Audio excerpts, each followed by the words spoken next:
Assalamualaikum warahmatullahi wabarakatuh. Selamat siang, salam sejahtera untuk kita semuanya. Perkenalkan, nama saya Nurul Amalia sebagai MC dalam kegiatan Cognoscenti webinar hari ini, dan saya tidak sendirian. Hari ini saya bersama rekan saya. Saya Irfan Anwar Fauzan. Nah, pada siang hari ini kita akan memandu jalannya webinar dengan tema penyusunan dan implementasi peta proses bisnis. Nah, sebelum kita mulai acara siang hari ini nih, mungkin Kamili, aku ada pantun sedikit nih buat peserta webinar kita siang hari ini, biar nantinya Boleh. webinar ini bisa berjalan lebih bahagia ya. Karena kita awalnya juga senang-senang dulu nih pakai pantun, biar Lebih nggak fun. kaku-kaku banget gitu ya Kamili ya. Bener Oke, banget, nanti Fan. Kamili bantu bilang cakep ya. Oke, Oke, oke. Oke, naik perahu ke tepian. cakep, Ah, Di atas perahu bermain senar. cakep. Selamat siang hadirin sekalian. Selamat datang di acara Cognoscenti Webinar. Yeay, selamat siang Bapak dan Ibu peserta Selamat Cognoscenti siang, Webinar selamat datang. 29 September. Oke, sebelumnya saya mewakili Cognoscenti Consulting Group mengucapkan terima kasih atas partisipasi Bapak dan Ibu peserta webinar dalam kegiatan hari ini. Sebagai tambahan informasi, Cognoscenti Webinar ini dilaksanakan secara rutin dan dibuka untuk umum atau free yang dilaksanakan dalam periode 1 bulan sekali dengan tema yang berbeda-beda. Jadi Bapak dan Ibu yang ingin rutin hadir tiap bulannya ke acara Cognoscenti Webinar bisa selalu cek website kami di www.ccg.co.id dan bisa juga cek di Instagram kami di cognoscenti_underscore CCG gitu. Oke. Oke, Nah, Mas Irfan. sebelum memulai agenda kita siang hari ini, baiknya kita memperkenalkan lembaga kita dulu ya. Barangkali ada yang baru pertama kali nih join dengan Cognoscenti Webinar. Nah, jadi apa sih Cognoscenti Consulting Group ya? Atau biasa kita dikenal dengan nama CCG. Nah, CCG adalah kami sendiri merupakan lembaga konsultan manajemen yang telah berpartisipasi secara aktif dalam pengembangan dan penerapan praktik-praktik manajemen, baik untuk organisasi pemerintah, perusahaan swasta, hingga BUMN. Nah, dalam melakukan pendampingan instansi ataupun lembaga pemerintah, CSG tentunya tidak sembarangan ya. Dan kami berpengalaman menggunakan pendekatan filosofis, teoritis, serta tentunya menggunakan benchmarking secondary data. Nah, salah satu metodologi unggulan kami nih yang kami kembangkan sendiri dan saat ini juga digunakan itu adalah peta proses bisnis tiga dimensi dengan metode peta proses bisnis dengan metode tiga dimensi yang juga sudah digunakan oleh pemerintah ya, diadopsi dalam Permen 4 RB nomor 19 tahun 2018. Oke, tanpa bertunggu lama lagi, saya ingin memperkenalkan nih pembicara webinar pada kesempatan kali ini. Pada webinar kali ini kita kedatangan dua pembicara spesial. Pembicara pertama, ini adalah pembicara tetap ya dari Cognoscenti, ada Mbak Nugraheni Puspitasari. Mungkin Bapak dan Ibu yang sering hadir rutin di Cognoscenti webinar pasti udah nggak asing lagi nih sama Mbak Ita. Selamat siang Mbak Ita. Selamat siang, Mbak Ita. Selamat siang, Mbak Mili, Mas Irfan. Suara saya terdengar jelas atau Jelas. putus-putus? Terdengar jelas, Oke, aman. siap. Oke, nah Mbak Ita ini adalah senior konsultan dari Cognoscenti Consulting Group yang sudah banyak membantu dalam pendampingan penyusunan peta proses bisnis, penyusunan SOP, ataupun kebutuhan manajemen organisasi lainnya. Nah, pembicara spesial yang kedua ada Ibu Sartini, SEME, atau yang disapa sebagai Ibu Tini. Beliau merupakan perencana dari Badan Pengawas Obat dan Makanan (BPOM).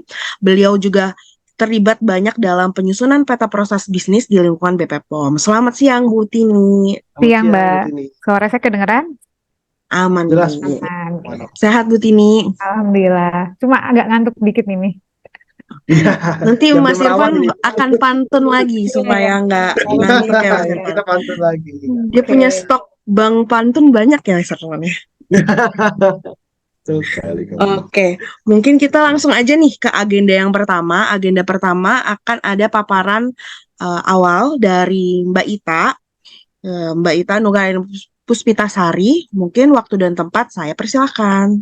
Silakan Mbak Ita. Baik, terima kasih Mbak Mili, Mas Irfan. Nanti mungkin akan discuss ya dengan Ibu Tini. Nah, mungkin untuk mengawali Bapak dan Ibu, selamat siang menjelang sore. Mungkin ada yang sudah daerah ini ya, udah agak sore.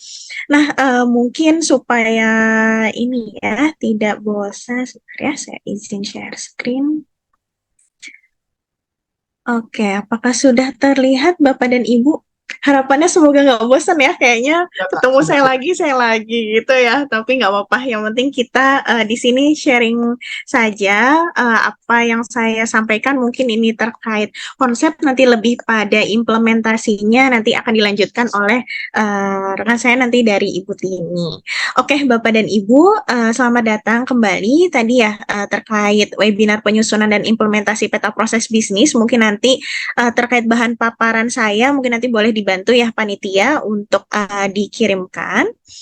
Nah, untuk mengawali Bapak dan Ibu, mungkin ada yang sering tadi yang Mbak Mili sampaikan, kayaknya sering gitu ya ketemu saya lagi gitu ya. Tapi apa namanya, saya lihat tadi juga beberapa ada yang baru. Mungkin saya perkenalkan diri terlebih dahulu. Nama saya Nugrahini Puspitasari atau biasa dipanggil Ita. Nah, saya ini kurang lebih selama 5 tahun ini sudah banyak mendampingi berbagai proyek di bidang manajemen, khususnya peta proses bisnis, kemudian SOP dan pengembangan sistem manajemen lainnya yang bisa Bapak dan Ibu lihat ya di sini. Nah, dalam hal ini sebetulnya saya tidak akan menggurui Bapak dan Ibu karena sudah pasti pengalaman ya di bidang organisasinya masing-masing, tapi saya di sini lebih pada nanti akan bercerita sedikit terkait konsep, teori, dan nanti mungkin akan ada sedikit simulasi dari saya mungkin ya, sedikit kalau nanti waktunya cukup dan diperkenankan oleh moderator nanti ya, nanti saya izin. Nah, outline materi yang akan saya sampaikan mungkin 10-15 menit ya, nanti kita lihat itu adalah mungkin terkait dasar hukum. Nah, mungkin dasar hukum ini bagi Bapak dan Ibu yang memang berkecimpung gitu ya di bidang organisasi, mungkin tidak apa ya istilahnya ya, tidak awam atau tidak asing terkait dasar hukum ini. Mungkin nanti oleh rekan-rekan yang baru juga akan saya kenalkan terkait dasar hukum penyusunan peta proses bisnis. Kemudian nanti akan saya tunjukkan apa sih, ada 2 gitu ya metode sebetulnya, itu nanti terkait metode BPMN dan flowchart. Kemudian tindak lanjutnya ini terkait penyederhanaan. Kemudian nanti salah satu metode yang saya pernah dampingi juga di salah satu organisasi itu terkait Raci Matrix. Dan kemudian nanti ada terkait saya singgung sedikit peta proses bisnis tematik, dan ada aplikasi yang mungkin nanti bisa membantu Bapak dan Ibu. Nah, masuk dasar hukum yang pertama, ini memang proses bisnis itu lahir bisa dibilang ini ya, apa namanya ya, belakangan gitu Bapak dan Ibu. Jadi karena di tahun 2014 itu lebih dulu lahir adalah terkait Undang-Undang Administrasi Pemerintahan, di mana memang seluruh pejabat pemerintah itu wajib menyusun SOP sebagai standar pembuatan keputusan dan atau tindakan itu sendiri. Nah, oleh karena itu memang tidak asing, banyak di instansi Bapak dan Ibu itu banyak lahir SOP dahulu gitu ya. Ada yang proses bisnisnya belum dibuat. Nah, inilah nanti kemudian akan kita sempurnakan pada peraturan di peta proses bisnis. Nah, ini ya masih sama terkait penyusunan SOP sendiri itu tadi juga mengacu pada Permenpan RB nomor 35 tahun 2012. Nah, mungkin di apa namanya Bapak dan Ibu di pemerintah daerah itu juga ada ya aturan untuk teknis penyusunan SOP untuk di lingkup Pemda. Sebetulnya sama prinsipnya, hanya memang ada sedikit karakteristik atau unik dari simbol yang digunakan. Sebetulnya hakikatnya sama. Nah, karena SOP itu lahir terlebih dahulu, memang tidak asing gitu ya, karena memang dasar hukum dari penyusunan peta proses bisnis itu baru lahir di tahun 2018, di mana ini sudah disempurnakan ya. Nah, di mana memang di pasal kedua di highlight di sini saya menggarisbawahi bahwa peta proses bisnis itu hakikatnya adalah menggambarkan hubungan yang efektif dan efisien antar unit organisasi. Nah, antar unit inilah Bapak dan Ibu yang membantu peta proses bisnis ini adalah mendobrak silo thinking atau ego-ego sektoral itu tadi. Jadi unit Bapak dan Ibu dipaksa gitu ya berkolaborasi dengan unit unit kerja lain untuk sama-sama mencapai satu tujuan bersama dalam instansi Bapak dan Ibu. Nah, selanjutnya di sini juga ada ya dasar hukum terkait pedoman evaluasinya. Memang nanti proses bisnis ini perlu terpadukan gitu ya dengan IT, dan nanti mungkin akan saya singgung sedikit ya terkait arsitektur nanti di belakang. Nah, kemudian ini juga ya di Permenpan RB nomor 26 tahun 2020 masih terkait pedoman evaluasi. Memang nanti peta proses bisnis ini salah satu itemnya itu akan ada peta lintas fungsi atau level N yang nanti akan saya jelaskan lebih lanjut. Nah, di mana ini akan menjadi dasar Bapak dan Ibu dalam melakukan penyusunan SOP itu sendiri. Oke. Nah, lanjut Bapak dan Ibu, sebetulnya pentingnya peta proses bisnis itu juga ada di dalam Perpres, itu sudah tertuang ya. Dalam Perpres nomor 68 tahun 2019 terkait organisasi kementerian. Nah, sebetulnya itu juga disinggung ya bagaimana peta proses bisnis itu perlu disusun sebagai penanganan isu antar kementerian atau lembaga. Nah, sebetulnya kalau sekarang mungkin tadi ya saya dalam outline materi akan ada menyinggung RB tematik. Nah, sebetulnya nanti RB tematik juga wujud konkretnya adalah peta proses bisnis ini. Nah, nanti akan saya jelaskan lebih jelasnya di slide selanjutnya. Nah, kemudian selanjutnya, nah itu tadi ya terkait dasar hukum. Nah, dari dasar hukum yang tadi saya sampaikan terkait penyusunan ini ya, Permenpan RB nomor 19 tahun 2018, itu sebetulnya kalau Bapak dan Ibu lihat, mungkin bisa di ini ya, saya skip dulu sedikit. Nah, di dalam penyusunan itu nanti akan ada dua metode yang akan saya jelaskan Bapak dan Ibu, yaitu metode BPMN dan 3 dimensi. Namun tidak mendetail seperti saya memberikan memberikan bimbingan teknis, tapi hanya review sedikit ya, nanti akan saya jelaskan apa bedanya.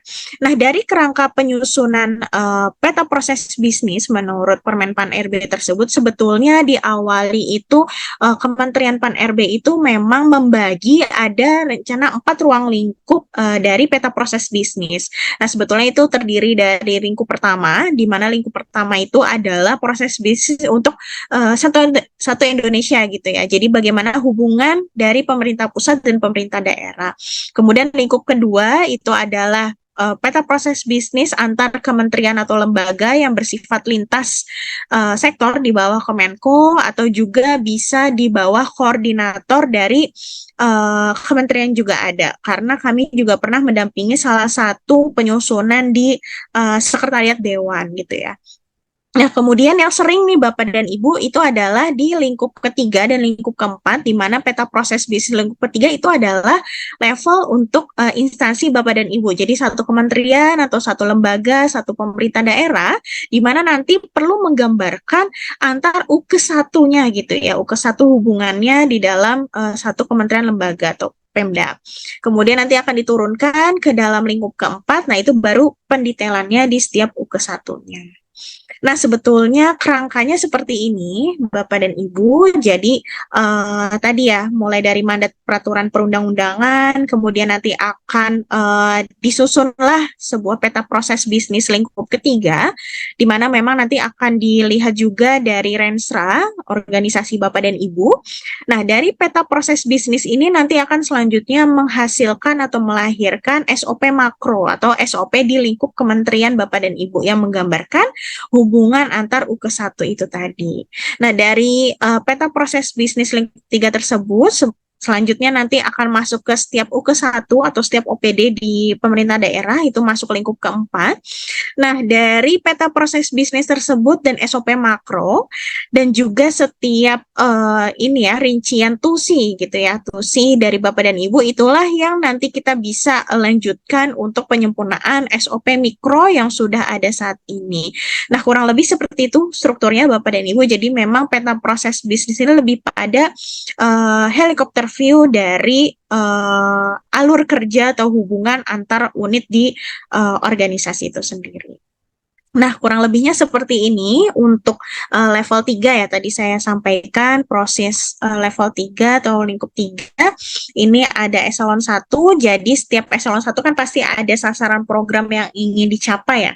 Nah, dia tidak akan mencapai sasaran program itu sendiri, pasti dia akan membutuhkan kerjasama atau kolaborasi dengan eselon 1 yang lainnya. Oleh karena itu, di sini saya gambarkan oleh proses A, proses B, proses C gitu ya. Banyak proses yang membutuhkan kolaborasi antar unit gitu ya. Misalnya dari sekretariat kemudian kepada unit teknis misalnya. Nah, kegiatan lintas cross tersebut itu adalah yang nanti kita gambarkan dalam proses bisnis. Nah, ini kalau untuk yang lingkup 4 atau level 4 itu ya tadi di dalam satu eselon 1 misalnya nanti akan ada turunan-turunannya gitu ya. Misalnya nanti dia juga bersifat cross study. Jadi tergantung ruang lingkup yang ingin kita gambarkan sebetulnya. Nah, ini kembali lagi. Nah, dari kedua metode ini sebetulnya Bapak dan Ibu hakikatnya itu sama, hanya memang ada sedikit perbedaan, yaitu untuk metode BPMN atau leveling sebetulnya itu adalah lebih pada menurunkan setiap level. Jadi di kementerian itu mereka menyebutnya level 0 ya. Level 0 nanti setiap kotaknya atau setiap proses itu akan dikelompokkan atau dijabarkan ke dalam level-level yang lebih kecil. Jadi penurunan setiap level itulah yang nanti akan terus digambar hingga ke level N atau level paling bawah. Nah, hubungan antar level di dalam metode BPMN ini adalah dependen atau sangat tergantung gitu ya. Misalnya dari level kementeriannya, kotak proses SDM misalnya, dia ada perubahan, nah itu nanti akan sangat mempengaruhi proses-proses di bawahnya seperti itu. Tapi memang ada kelebihannya juga, jadi ketika nanti melakukan penyusunan atau melihat spesifikasi kerjanya itu ya, memang dia nanti akan turun sangat rinci atau rigid itu tadi. Nah, di samping itu Bapak dan Ibu metode kedua, sebetulnya metode ini adalah dari Cognoscenti sendiri ini dulu menyusun bersama Menpan RB, nah di mana kita gaungkan itu adalah metode flowchart atau 3 dimensi. Nah, untuk metode flowchart ini tadi ya di dalam setiap lingkup 3 atau lingkup 4 itu akan lahir ada 4 komponen di dalam peta proses bisnis ya tadi ada peta proses, subproses, peta relasi dan peta lintas fungsi. Mungkin nanti yang ingin gitu ya detailnya apa sih itu nanti bisa join ke bimbingan teknis kita ya karena saya tidak akan terlalu detail di sini. Nah, pada prinsipnya setiap peta proses bisnis nanti akan mempunyai keterhubungan namun tidak saling tergantung atau di sini lebih pada interdependent. Jadi ketika level 3-nya nanti ada berubah, misalnya di level kementerian ya ada berubah. Nah, di level keempatnya itu nanti apa ya istilahnya dia hanya menyesuaikan sedikit. Jadi tidak akan langsung rontok gitu ya berubah biasanya. Nah, ini banyak sekali kementerian yang memang mengadopsi juga karena beberapa kementerian tuh ada yang sangat teknis atau sangat heterogen ya istilahnya dia tuh sangat apa ya istilahnya kalau ketika menyusun dengan proses leveling tuh lebih rumit gitu. Jadi memang diberikan apa namanya pilihan gitu ya bisa melakukan penyusunan dengan metode 3 dimensi atau BPMN itu tadi sesuai kebutuhan organisasi Bapak dan Ibu. Nah, saya lanjutkan. Nah, ini kalau yang menggunakan 3 dimensi ya sebetulnya ada peta proses, peta subproses, nanti setiap kotak itu juga akan lahir. Kalau di BPMN ini level 0, mungkin ini saya kasih pointer ya supaya terlihat. Nah, ini yang ini level 0, kemudian setiap kotak itu nanti akan lahir level 1-nya. Nah, di setiap kotak-kotak proses ini nanti juga akan ada unit-unit siapa saja, karena tadi ya berkolaborasi gitu, siapa saja itu adalah di peta relasi. Nah, nanti akan ada turunan yang paling dasarnya atau puncak dari penyusunan itu adalah di peta lintas fungsi. Nah, peta lintas fungsi atau di BPMN nyebutnya level N itu ya wujudnya seperti ini yang nanti akan menjadi dasar dari penyusunan SOP makro maupun SOP mikro. Jadi lebih gampang ya Bapak Ibu dilihatnya. Nah, itu tadi terkait perbedaan. Saya lanjut ke yang ketiga terkait tindak lanjut. Nah, sebetulnya tindak lanjut ini adalah ketika kita telah melakukan penyusunan peta proses bisnis, nanti salah satu implementasi lanjutannya adalah terkait penyederhanaan. Memang penyederhanaan sendiri di dalam Permenpan RB nomor 7 tahun 2022 ya terkait sistem kerja pada instansi untuk penyederhanaan, memang proses bisnis ini bisa menjadi satu tools untuk melakukan penyederhanaan itu tadi dan perbaikan. Nah, memang penyederhanaan ini salah satunya ini kalau dari pengalaman saya ya, ini saya ambil frameworknya terkait evaluasi organisasi. Jadi pada saat itu ada organisasi yang ingin melakukan penyederhanaan atau perampingan gitu ya supaya organisasi itu lebih agile, bisa lebih lebih kencang atau lebih adaptif terkait perubahan-perubahan yang ada. Nah, itulah kita melakukan pendekatan melalui peta proses bisnis dan nanti akan saya jelaskan sedikit terkait RACI. Nah, ini jadi dasar penyusunannya atau penyederhanaannya nanti bisa melalui peta proses bisnis gitu ya, Bapak dan Ibu. Nah, selanjutnya kami tambahan sedikit terkait metode RACI, memang nanti setiap peta lintas fungsi yang ada di sini akan diidentifikasi. Jadi tadi ya sampai ke level N atau peta lintas fungsinya gitu ya. Nanti akan diidentifikasi mana saja yang berperan sebagai responsible, accountable, consult, dan inform. Nah, data-data yang terkumpul dari setiap peta lintas fungsi itu tadi, jadi setiap pelaku gitu ya akan ada siapa sign-nya gitu ya, sebagai apa. Nanti kemudian kita akan hitung secara statistika, jadi memang ini tidak secara kualitatif Bapak dan Ibu, tapi memang secara kuantitatif. Nah, nanti secara statistika akan disusun gitu, siapa saja unit kerjanya, dia misalnya memiliki nilai responsibel berapa, accountable berapa, consult berapa. Nah, itulah yang nanti akan kita hitung secara statistika.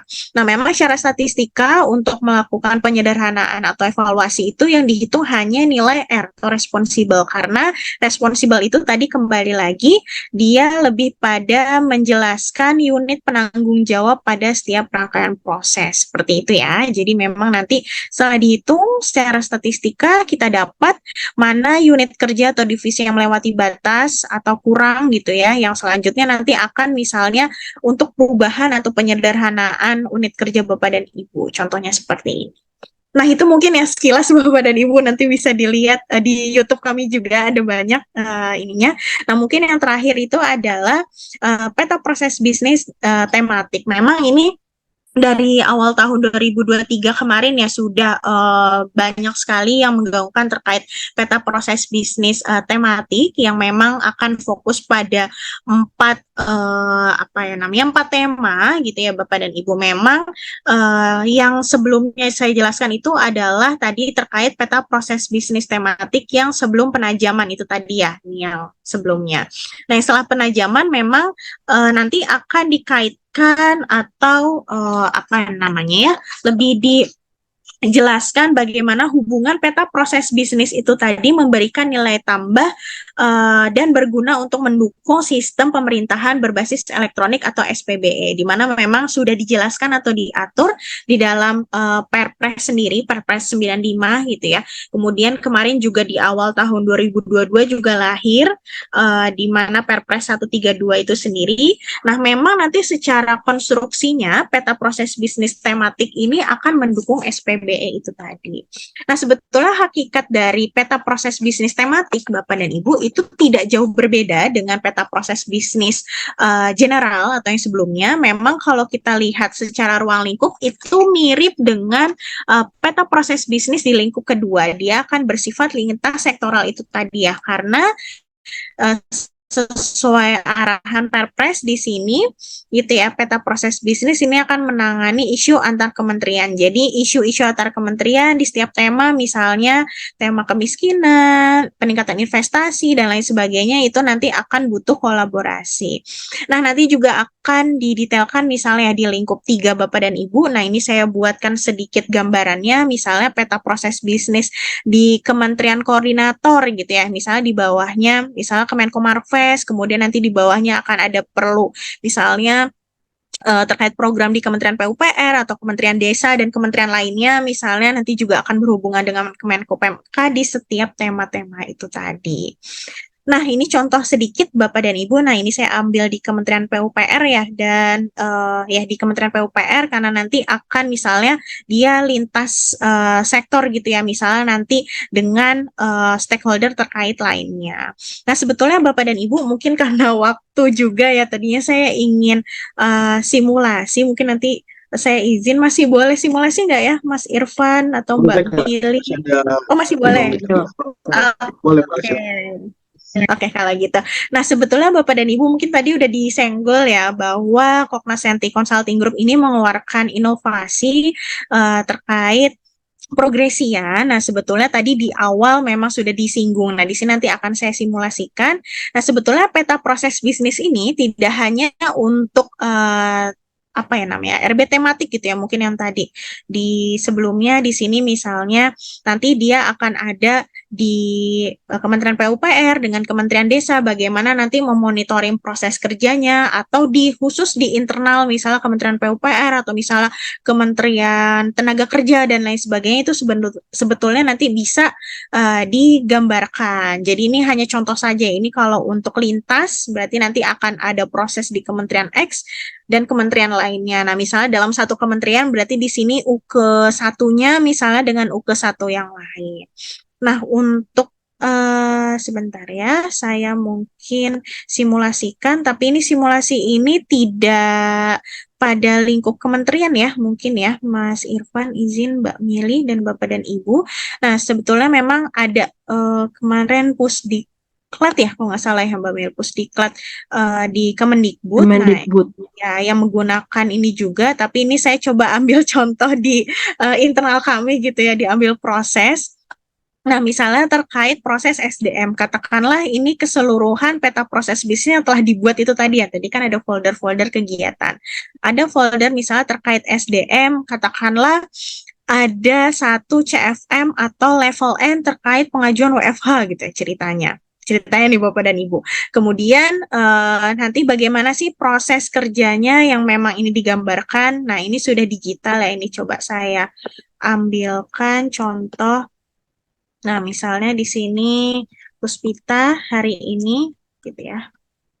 Nah, misalnya 29 September izin WFH nih, karena saya jauh nih kebetulan Bapak dan Ibu ya di daerah timur Indonesia. Nah, ini misalnya coba saya ambil nama saya Puspita gitu kan. Misalnya izin melakukan WFH untuk webinar misalnya hari ini gitu kan karena jauh. Nah, misal pengajuannya misal kemarin, nah misal atasan sendiri, nah ini karena saya mendemokan tuh saya sendiri saja gitu ya supaya nanti dilihat alurnya. Nah, nanti sebetulnya seluruh proses di SOP Bapak dan Ibu sudah bisa masuk gitu ya dalam formulir yang ada. Nah, nanti ini bisa diunggah dan lain sebagainya gitu. Nah, ini coba saya komplitkan.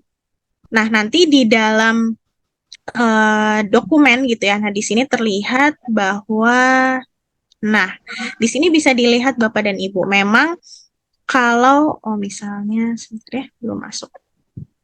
Nah, ini, misalnya terkait, nah ini, tadi saya sebagai karyawan misalnya di sebuah unit kerja akan masuk gitu ya. Nah, alur SOP atau alur peta lintas fungsi atau alur level N itu nanti bisa dimonitoring. Nah, ini misalnya di lintas kementerian berarti kementerian apa dengan kementerian apa gitu ya. Misalnya user Puspita di kementerian X dengan Puspita di kementerian Y gitu ya misalnya. Nah, dalam ini bisa dipantau. Nah, kemudian misalnya di sini kalau saya tolak misalnya. Saya tolak karena atau belum sesuai atau apa gitu ya. Nah, misalnya di sini saya tolak. Nah, di sini nanti user Puspita di misalnya Kementerian X tadi itu akan ada notifikasinya seperti itu. Jadi memang kurang lebih seperti itu Bapak dan Ibu, nanti bisa dilihat memang untuk proses pemantauan baik itu misalnya peta proses bisnis tematik yang butuh kolaborasi antar kementerian atau di dalam instansi kementerian Bapak dan Ibu itu sendiri, atau misalnya mau digitalisasi SOP-nya itu bisa dengan mudah dalam progresi itu sendiri. Nah, mungkin itu saja Bapak dan Ibu karena waktu ya, mengingat waktu kurang lebihnya itu. Nah, ini saya sedikit eh, klien yang pernah. Nah, nanti mungkin kalau ingin diskusi lebih lanjut atau teknis tadi ya belum dalam nih Mbak terkait peta proses bisnisnya atau ingin tahu terkait racinya atau apa nanti bisa dilihat dalam ini ya Instagram kami bisa nanti akan ada BIMTEK atau akan webinar yang lain dan lain sebagainya nanti silahkan ikut sertakan pada jadwal yang tertera. Mungkin itu saja Mas Irfan pengantar Mbak Mili.